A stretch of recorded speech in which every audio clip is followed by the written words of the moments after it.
I feel weird all the time. I'm sorry about the car noises, and there's literally a road outside of my house. But yeah, hi guys. My name is Ayanda, and I wanted to do this video to talk about my experience with my spiritual awakening. It may look different for everyone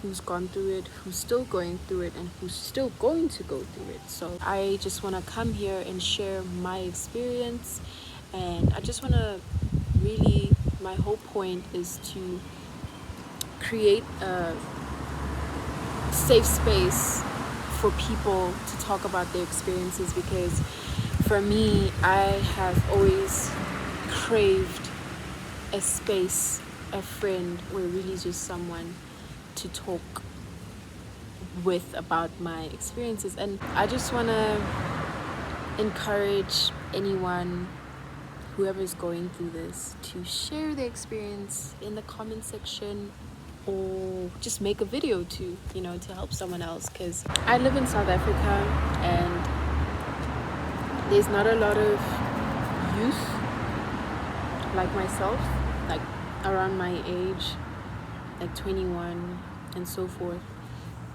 really talking about the things that I talk about, think about, experience. So really, people that I've been looking up to are outside of my country, are much older. Maybe I'm the video that I've been looking for my whole life. Maybe I am the person that I have been looking for my whole life, because I've always felt like I was in so much, just in search of a comfort zone, like to feel comfortable enough to share, to feel worthy of sharing, just to feel enough. And I've never felt like that entirely, not from myself, but outside of myself, so from people, and it's not enough. It has to come from you. And I'm tired of searching. I think I found exactly what I'm looking for. If you are someone who's going through a spiritual awakening right now, or you've been through a spiritual awakening, some of the symptoms that I am about to mention, I'm sure you will be able to relate to. Number one, body aches. So a lot of weird body aches, or like ear ringing, eye twitching. Like my eye, my eye is currently twitching right now. Your body is adjusting to your energy right now, so give it time. Be patient. Don't just take it easy, because it's just your energy, your higher self energy, trying to balance within your human body, within your 3D body, in this world, in this realm. Becoming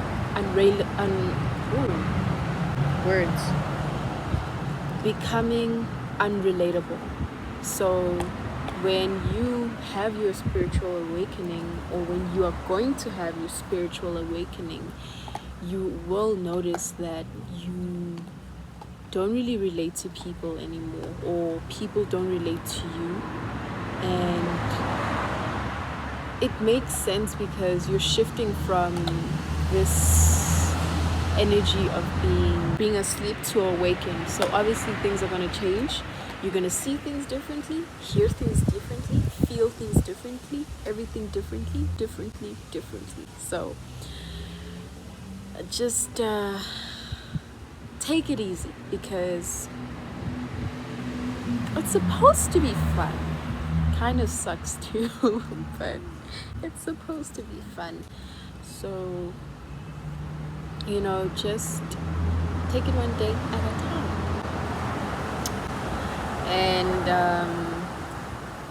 you will be misunderstood a lot, and you are going to find it hard to understand yourself as well, because I mean the whole point of this spiritual awakening is you trying to find yourself, trying to learn yourself, unlearn, relearn, uncover, doing a lot of shadow work.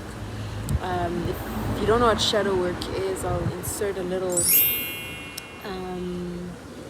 image for you to just pause and read. And yeah, things are gonna change. Things are gonna change, but they're changing for the better. Like, it's just time for a change. The reason why you are going through a spiritual awakening is because your old self does not resonate anymore. And you might even have a death ego. I remember when I had a death ego, when I had an ego death, I literally thought I was dying. I literally thought I was dying, but I wasn't dying. My old self was dying. I was just being reborn, and I didn't know how to handle it. So, yeah.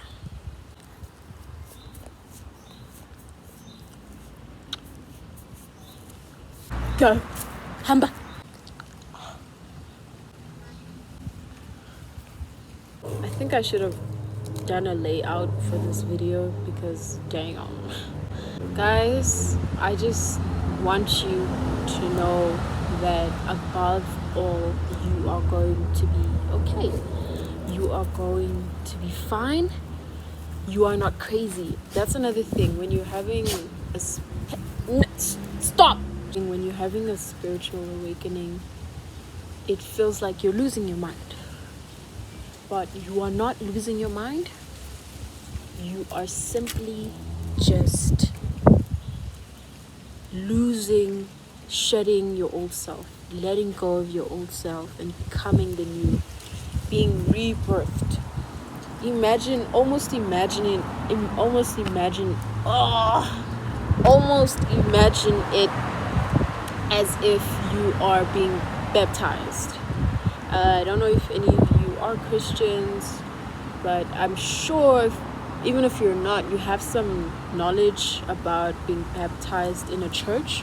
So the action of them dunking you into the water is just an act of rebirth and almost cleansing the old so that you can be new. And my spiritual awakening really began when I was 16. So I was in grade 10 and in high school. And that's when my third eye really opened, and I started just seeing things for what they really are. A lot of us are consumed with this reality which is not even real. Like how often do we spend time in nature? How often do we get outside and just be humans? We're robots, we're zombies, and it's not cute. My spiritual awakening was definitely triggered. I think my mind, my brain, my spirit, my soul was tired of replaying the trauma that had been going on in my head, the trauma that was stuck within my body, the trauma that was stuck within my soul, my spirit, especially my mind. So I think my spiritual awakening was definitely triggered by trauma and the need to heal. It can be triggered by recreational drugs, magic mushrooms, weed, marijuana, which is weed, to name a few. Ayahuasca, DMT, it's quite a few. It's quite a lot actually. So I just want to I just want to be here to create a space for people to just share their spiritual awakening and how they tackle it on a daily basis in their lives, at their jobs, at their schools. I did smoke a little bit of weed in grade 10, just a little bit, but I can't say that it was the reason why I had my spiritual awakening entirely. My spiritual awakening was because of my trauma that I had to heal from, but weed triggered me to be triggered. I'm really proud of how far I've come when I was still traumatized, and becoming who I am now because of what happened, you know. I'm not gonna go into detail in this video. A lot of us share a lot of traumatic experiences, and yeah, they range from abuse, verbal abuse, physical abuse, sexual abuse, lots of abuse. Sometimes an accident, sometimes losing someone very close to you, family member, a friend, a pet. Any form of trauma, no matter how big or small it seems, it's still trauma. Even watching a horror movie can be traumatic. Not finding your keys in the morning and you're going to write an exam and you live on the first floor of the building, that can be traumatic too. Okay, no. But yeah, you will have vivid dreams, a lot of vivid dreams, and it's crazy because like every dream I have now feels so real, and it's like it's happening at that moment while I'm sleeping. Like it feels like it's actually happening. And another thing is like most of my dreams have hidden messages, subliminal messages, or they can appear very metaphoric. I'm feeling a lot right now because this is my first time making a video, and I've been meaning to make one for 2 years now. 2 years? Dude, like what took you so long? You should have started then. But here I am now, right? I can't wait to hear your guys' comments and experiences. For some of you guys who are gonna experience this journey, it's a beautiful one for sure, because you become a whole new person, and it's no wonder during the process you feel like you're losing yourself. I really had no clue that you can be who you want to be, and for me, for someone who didn't really grow up expressing themselves, like right now my throat chakra is on, it's vibrant, it's working.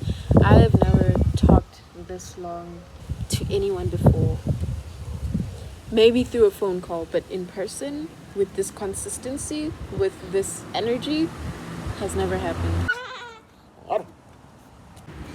It's cold. I'm warm. I'm probably gonna be taking more videos. I feel weird all the time.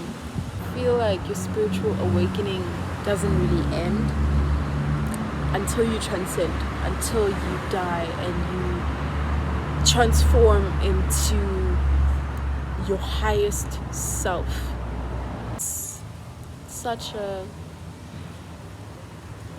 a journey. I've learned so much, and I'm still learning right now. You'll never stop learning with this journey. Forget about it.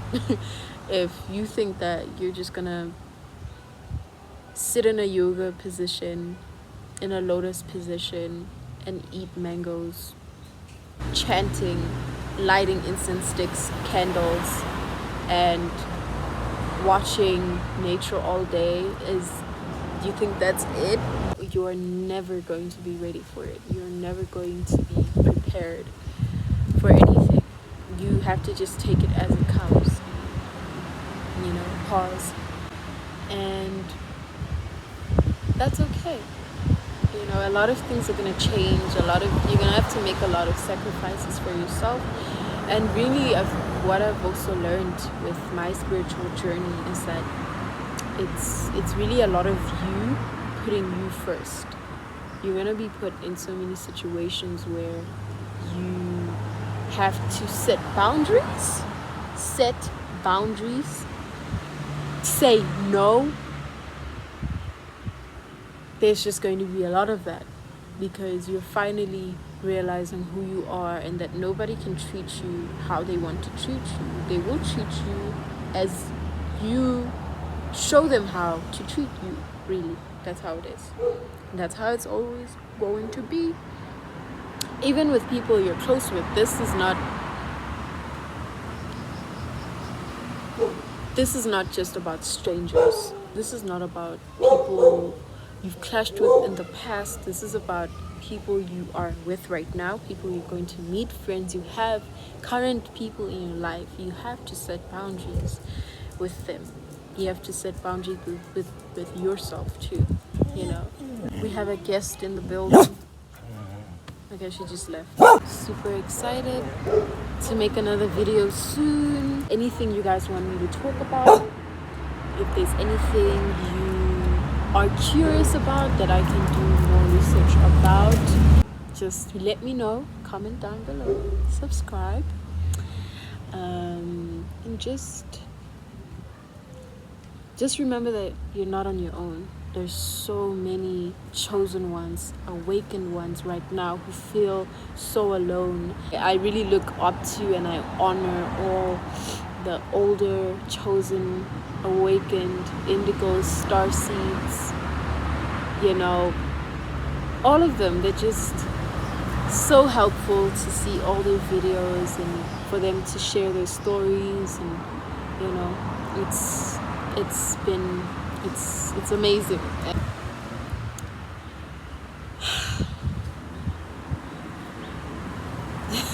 I'm so proud of myself.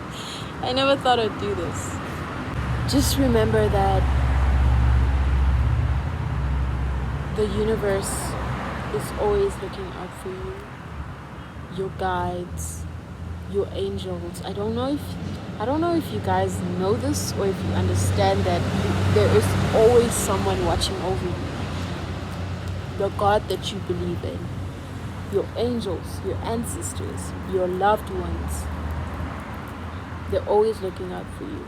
And even when you feel alone, or you feel down, or you feel like you've just lost hope, don't give up. You have no idea how protected and loved you are every single day, every single moment. And just keep doing you, and you'll see that you'll feel loved. And the best way to do that is if you actively go out of your way to love yourself. Show yourself you love yourself. Nurture your inner child. Nurture yourself. You know, just do the best you can for yourself. And just always nurture your inner child, because your inner child is still within you. Your inner child is always within you. And they are always in search of our love. They are always in search of our care. They are always in search of us, really. And they are the reason why we are here. And we can only show how much we honor our inner child, how much we care for them, by embracing them and by just doing things that constantly remind them that we haven't forgotten about them, and that they are always within us, and that we are always within them. We are one, and everything's connected. And just remember that you just have to go with what you feel. Your gut is your second heart. Your gut is your second brain. Your gut is your second brain. Or is it heart? I don't know.